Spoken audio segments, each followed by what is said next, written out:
Oi! Hoje eu quero compartilhar com vocês a opinião sobre duas leituras que eu fiz de dois livros que são muito bombados, muito hypados no BookTok, tanto aqui no Brasil quanto na verdade mundial. São livros aí super estourados que eu já ouvi todo tipo de comentários sobre eles. Eu já ouvi muita gente falando super bem, comentários mega positivos, pessoas me recomendando e falando coisas ali que super me interessaram a ler esses livros, mas também do outro lado eu ouvi alguns outros comentários que me deixaram um pouco receoso, um pouquinho com o pé atrás, de que talvez não fosse o tipo de livro pra mim, um livro que não funciona muito bem com as coisas que eu gosto. Então eu sempre fiquei assim, com esse na beira, só esperando aquele empurrãozinho, até que eu finalmente então decidi ler esses dois livros e trazer essa opinião aqui pra vocês. Acho que eles vão ficar muito felizes, primeiro com a minha opinião, mas que eu li esses livros e a gente vai ter finalmente um vídeo no canal sobre eles. E eu vou começar então falando do primeiro livro, que é o Cleópatra e Frankenstein, da Coco Mellors. Esse é o primeiro livro da autora aqui no Brasil, ele foi publicado lá fora em 2022 e saiu aqui pela Editora Astral em 2023. É um livro de ficção literária misturado com romance. A gente vai ver um drama ali entre os personagens. O livro se passa durante um período de tempo que a gente possa talvez também considerar ele um romance de formação. Mas vamos lá, vou começar falando a sinopse e depois a gente parte para as minhas opiniões. Aqui a gente vai acompanhar dois personagens, que é a Cleópatra e o Frankenstein, mas na verdade a gente vai ter outros personagens secundários e coadjuvantes ali que vão ser tão importantes quanto na história também. Mas a Cleópatra em particular, ela é uma pessoa que tá um pouco perdida na vida, ela não é tão bem sucedida, ela na verdade ele tá na beira de tá quebrada. Ela é uma pintora, só que a carreira dela não tá estourada, sabe? Ela não tá indo tão bem assim. Ela é britânica e ela se mudou pra Nova York em busca de oportunidades ali, só que o visto dela tá quase pra vencer e ela teria que ir embora. O que acontece? Ela conhece esse rapaz chamado Frank, que é um nova-iorquino. Ele já é uma pessoa super bem sucedida, ele tem uma agência de publicidade, ele tem vários clientes ali. Ao longo da história a gente vê também, inclusive, a carta de clientes dele aumentar e ele vai ascendendo ali na carreira, vai ficando mais famoso e rico e tudo mais. Os dois acabam se conhecendo logo no primeiro capítulo e eles se casam. Diz ali, eles falam pros amigos e pras pessoas ao redor que é nesse pretexto de eles vão casar pra ela ter o green card e ela poder ficar ali nos Estados Unidos, né, ter esse visto permanente. Só que eles vão começar a gostar um do outro, eles vão bater ali logo de cara, né, eles vão ter relações e ele vai essencialmente trabalhar, trazer o dinheiro pra casa e vai dar essa liberdade pra ela de ficar pintando, de investir esse tempo pra tentar subir na carreira também. Então, pra eles, é basicamente o arranjo perfeito. Só que, com o tempo, a gente vai ver algumas coisas acontecendo. O Frank, ele vai se envolver com o álcool e ele vai começar a desenvolver um problema muito sério em relação a isso. E a Cleo vai ter questões com depressão, que a gente vai entender também que veio um pouco ali da mãe dela, alguns problemas que ela teve com a mãe no passado. E daí a gente vai ver essa deterioração do relacionamento deles, de cada um, o que um vai poder fazer pelo outro, as pessoas ao redor, como elas vão ter um papel na vida dos dois, mas também a gente vai aprender sobre a vida desses outros personagens secundários. E eu gostei desse livro, gente. Ele, assim, na verdade, ele teve um começo que me pegou muito desprevenido. Já foi um choque pra mim logo de cara, porque eu achei que de fato não seria leitura pra mim. Ele, no começo, assim, a gente tem algumas páginas que são basicamente uma troca de diálogos entre esses dois personagens. É até tipo assim, só enterzinho e vários diálogos, sabe? Essa introdução deles se conhecendo, você é apresentado a um lado um pouquinho mais fútil, eu diria, desses personagens. Eles têm um primeiro papo ali que eu achei que foram algumas conversas meio vazias. Eu confesso que eu dei tipo uma revirada de olho nesse primeiro contato dos dois. Mas o que eu posso dizer pra vocês é que tudo isso tem uma justificativa e que, se você tiver os mesmos sentimentos que eu tive no começo dessa história, aguenta tipo 2 capítulos, 3 capítulos no máximo, que você vai começar a entender por quê. O que acontece? Por baixo desse falso glamour que eles aparentam ali logo de cara e dessa falsa futilidade, a gente vai descobrindo que tudo isso é uma fachada para pessoas que estão extremamente quebradas e machucadas e solitárias por dentro. Por causa disso, enquanto eu tava lendo, enquanto eu tava descascando essa cebola, eu odeio esse termo, mas realmente, quando eu tava destrinchando esses personagens e vendo além dessa figura pública que eles faziam para as pessoas, né, dessa fachada pública, eu fui vendo o quão triste era a vida dessas pessoas e fui ficando muito melancólico, assim. Foi, no geral, uma leitura bem melancólica para mim. E a relação dos dois, da Claire e do Frank, inclusive, Cleópatra e Frankenstein são apelidos, tá? Eles se chamam de Cleópatra e Frankenstein, mas é Claire e Frank. A relação deles é muito interessante, ao mesmo tempo muito real, assim. Eu acho que qualquer casal do mundo poderia estar sendo representado aqui nesse livro. Como o casamento deles vai aos poucos se desfazendo e como ela vai ficando ainda mais solitária. Tem uma cena que me partiu o coração, que o Frank ele vai ter essas questões com o álcool, né? E ela implora pra ele, por favor, se você puder pelo menos um pouquinho, você parar de beber um pouco, porque eu me sinto tão solitário, eu queria você por você mais presente, né? A forma como ela falou isso foi um momento, assim, que eu realmente me emocionei com a história. E a Cleo em específico, eu acho que ela é uma personagem muito fácil de odiar, sabe? Ela é essa pessoa de vibe indie, artista, só que deprimida, narcisista, egoísta, com algumas atitudes muito questionáveis, e ela esconde essas falhas dela atrás de uma futilidade. Às vezes você olha pra Cleo e é tipo uma pessoa que, se você não conhecesse ela por dentro, que a gente vai conhecer ao longo da leitura, você acharia ela uma pessoa detestável. Eu acho que isso que foi interessante, assim, esse personagem tão real que você ama odiar. Eu acho que os personagens desse livro, eles passam muito essa sensação, que são todos personagens nesse espectro de cinza, que não são bons, mas não são ruins, que não são perfeitos, e que você vai querer dar um chacoalhão nesses personagens, e você vai ter uma raiva deles, mas é uma raiva boa, tipo um sentimento bom, porque quer dizer que você consegue visualizar essas pessoas como se elas fossem reais, sabe? Enquanto a gente tá nos personagens, assim, os secundários, eu acho que eles brilham ainda mais. A gente tem esse cara que é o Quentin, que ele é o melhor amigo da Cleo. Ele tá passando por algumas questões ali da sexualidade dele também, e eu amei esse personagem, eu queria muito ter visto mais cenas. Ele tem um arco bem legal, onde ele também vai se envolver com drogas, assim, sempre assuntos leves. Mas ele tem uma jornada de autodescoberta também muito interessante. A gente tem a Zoe, que é a irmã do Frank, que também tá passando por os rolês dela lá. Uma das críticas que eu tenho é que a gente tem pouco deles. Eu queria ter visto mais, sabe? O livro, ele já é um pouquinho mais extenso do que o comum, mas eu não me importaria se ele trouxesse mais e mais cenas sobre esses personagens que eu achei tão interessantes. Eu digo pra vocês, eu tava fazendo meu roteirinho pra esse vídeo, eu tava anotando as coisas que eu queria falar, e eu lembrava assim, ó, dos nomes dos personagens. Eu não precisei nem olhar pro livro, nem olhar pra orelha pra lembrar o nome de todos os personagens, e isso é um sinal muito bom pra mim, que tem uma memória podre. Então, é um livro, no geral, também bastante focado em personagens. Ele não tem muito plot, tá? Essa é a verdade.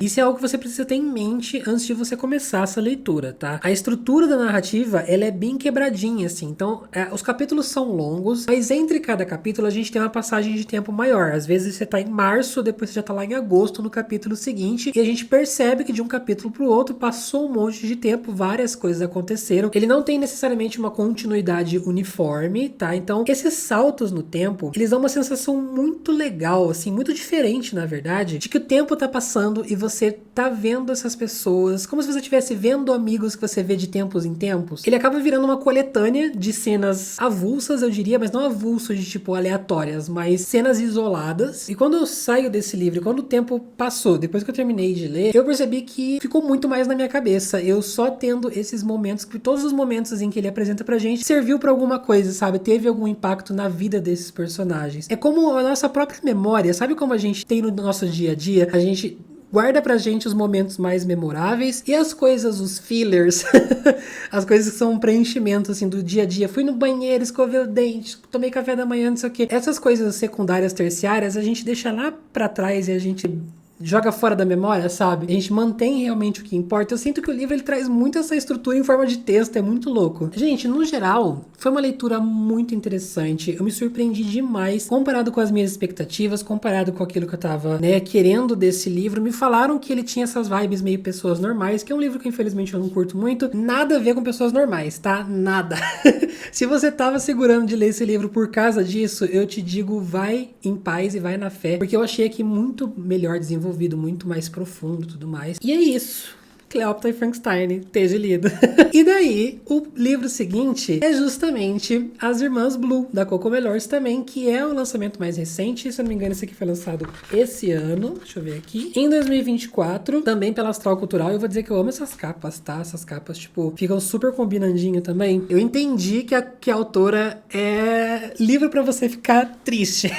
Livro que vai te dar essa melancolia, livro que vai apertar teu coração. Mas são livros muito reais, assim, sabe? Tipo, de pessoas que de início talvez você sinta que podem ser pessoas distantes da sua realidade, mas quanto mais você conhece elas, mais você se aproxima e você vê o quanto você tem em comum com as personagens e o quanto tá todo mundo ao mesmo tempo buscando estar bem, sabe? Então aqui a gente vai acompanhar essa história das Irmãs Blue. São 4 irmãs dentro de uma família que também é uma família meio complicada ali, e elas estão passando pelo luto, justamente no primeiro aniversário de morte de uma das irmãs delas, que é a Nick. E nessa época elas também resolvem ali se juntar pra tentar impedir a venda de um apartamento de infância delas, quando elas moraram, quando elas cresceram. Elas estão juntas ali pra impedir. Então a gente vai ter esse quadro de irmãs que são muito interessantes, são personagens bem distintas, inclusive. Então a gente tem a primeira, que é a Avery. Ela já é mais velha, ela já passou, tipo, problema com droga, já fez parte de seita, já dormiu na rua, já passou por tudo que você pode imaginar. Hoje em dia, ela conseguiu ter até que um sucesso ali na vida. Ela é uma advogada agora, muito importante. Ela já é uma pessoa mais racional, uma pessoa mais analítica. Ela é meio que tipo a mãezona delas ali, ela que cuida das irmãs no lugar de uma mãe que não tá presente. Aí a gente tem a Bonnie, que eu vou falar assim, por ordem da mais velha pra mais nova, tá?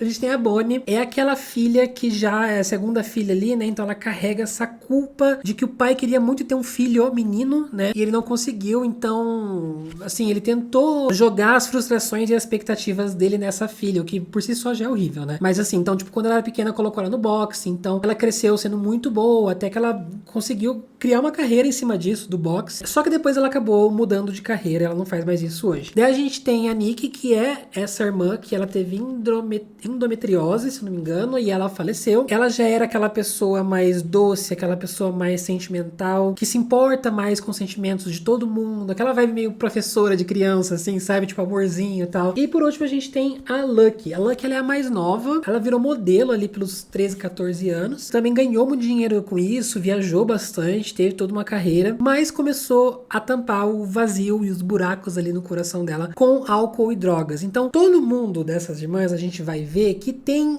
alguma questão paralela não tão legal. O traço comum entre elas, na verdade, é a dependência em comportamentos viciantes e tentando lidar com isso. Tentando lidar com a dor, com a infelicidade, com o ódio que veio da família. Só que isso, assim, tipo, é algo que a gente vai aprendendo sobre elas, não são confissões que a gente tem ao longo da história. E esse livro conseguiu ser mais triste e melancólico ainda do que o Cleópatra. Misturado com família disfuncional, amo, com essa pitadinha, com esses elementos de luto também, amo também. Pra mim, é um livro que você precisa estar muito no humor certo pra ler ele. Os dois livros da Coco, na verdade, você precisa ir com certa mentalidade. Eu, felizmente, estava muito na hora certa de ler esses livros. Funcionou muito pra mim justamente por causa do timing. Mas eu entendo não funcionando pra algumas pessoas, dependendo de quando você lê ele. Principalmente se você já tiver mal, não recomendo. Mas não só isso, assim. São leituras muito específicas. A Coco, ela tem um estilo de escrita muito específico. A narrativa aqui, ela também vai trazendo esse aperto. E apesar de eu não ter irmãos nem nada, tipo, eu não me relaciono com essa temática, ele puxa bastante pro seu sentimental, ele te faz sentir esse luto, toda essa coisa da autossabotagem e essa irmandade entre elas também. A autora, ela nunca foge de falar sobre assuntos difíceis, como eles se manifestam de formas diferentes, em pessoas diferentes, e que cada uma dessas pessoas lida de um jeito diferente. Então, como aqui, por exemplo, essas irmãs, essas personagens, elas estão tudo ferradas mentalmente, a gente acompanha bastante fricção entre elas. Então a gente tem várias cenas de briga, por exemplo, e é tudo muito autêntico, você sente a tensão das palavras. Como todo mundo ali também, ao mesmo tempo, tem sentimentos complexos uma pela outra, essas personagens, elas sabem exatamente o que falar pra pisar naquele calo da outra, sabe? Elas são muito certeiras, ao mesmo tempo rola muito dessa coisa de não querer estar perto uma da outra, mas elas estão sempre gravitando uma na direção da outra. Elas são as únicas pessoas, no final das contas, que conseguem se enxergar no meio de tanta confusão, e isso que é muito interessante. Por mais que a autora também não fique justificando, né, as atitudes de ninguém ali com, ela faz isso porque a infância dela foi complicada, ela faz isso por causa do luto, mas você entende que ela é assim e ela tá fazendo isso pela infância complicada e por causa do luto. Então, assim, é uma experiência. Eu acho que esse é um livro que eu tenho menos o que dizer em relação ao Cleópatra, porque é algo que você precisa vivenciar. Eu entendo quando as pessoas dizem que esse aqui é melhor do que o Cleópatra. Eu acho que os dois, pra mim, ali foram leituras no mesmo patamar. E eu tô, no geral, muito, muito contente de finalmente ter conhecido a autora, de ter parado de sentir medo dessas capas quando eu via no feed das redes sociais ou quando eu olhava na minha estante. Agora, com certeza, é alguém que, quando lançar algo novo, eu vou estar de olho, vou estar super ansioso pra ler também. Já entendi mais ou menos qual a vibe da autora, então o que esperar dos próximos livros dela também. E fica aí a recomendação pra vocês, então, desses dois livros, desde finalmente lido. Eu vou deixar o link desses dois livros aqui embaixo pra vocês. Se vocês quiserem comprar usando o meu link, isso já super me ajuda com o meu trabalho. Eu vou ganhar uma pequena comissãozinha da Amazon, então só de você entrar por esse link, você já tá apoiando o meu canal, beleza? Conta o que você achou aqui pra mim, se você ficou animado pra ler esses livros. Se você quer apoiar meu trabalho um pouquinho Indo além, você também pode se tornar um membro. Aqui embaixo tem um link para uma plataforma chamada Catarse. Lá você assina mensalmente meu projeto do Catarse e você recebe todos os meses também recompensas extras aqui do canal. Então você recebe vídeo a mais que só quem assina tem acesso. Você é incluído no nosso grupinho do WhatsApp. A gente tem leituras conjuntas todo mês. A gente tem sprints de leitura. O Catarse está super movimentado, tendo bastante atividade. Agora na Bienal, tá chegando a Bienal, eu vou, tá? Pra São Paulo. A gente vai ter encontrinhos nos 2 finais de semana num lugar fora da Bienal, numa cafeteria. Vai ser super gostoso. Então se você quer estar comigo, quer sair comigo nos finais de semana da Bienal, quer saber qual vai ser a nossa programação por lá também como grupo de apoiadores, entra no Catarse que você vai ter acesso a todas essas informações, tá bom? Muito obrigado se você assistiu esse vídeo até aqui. Vou ficando por aqui, mas a gente se vê no próximo, tá bom? Grande beijo pra vocês e tchau!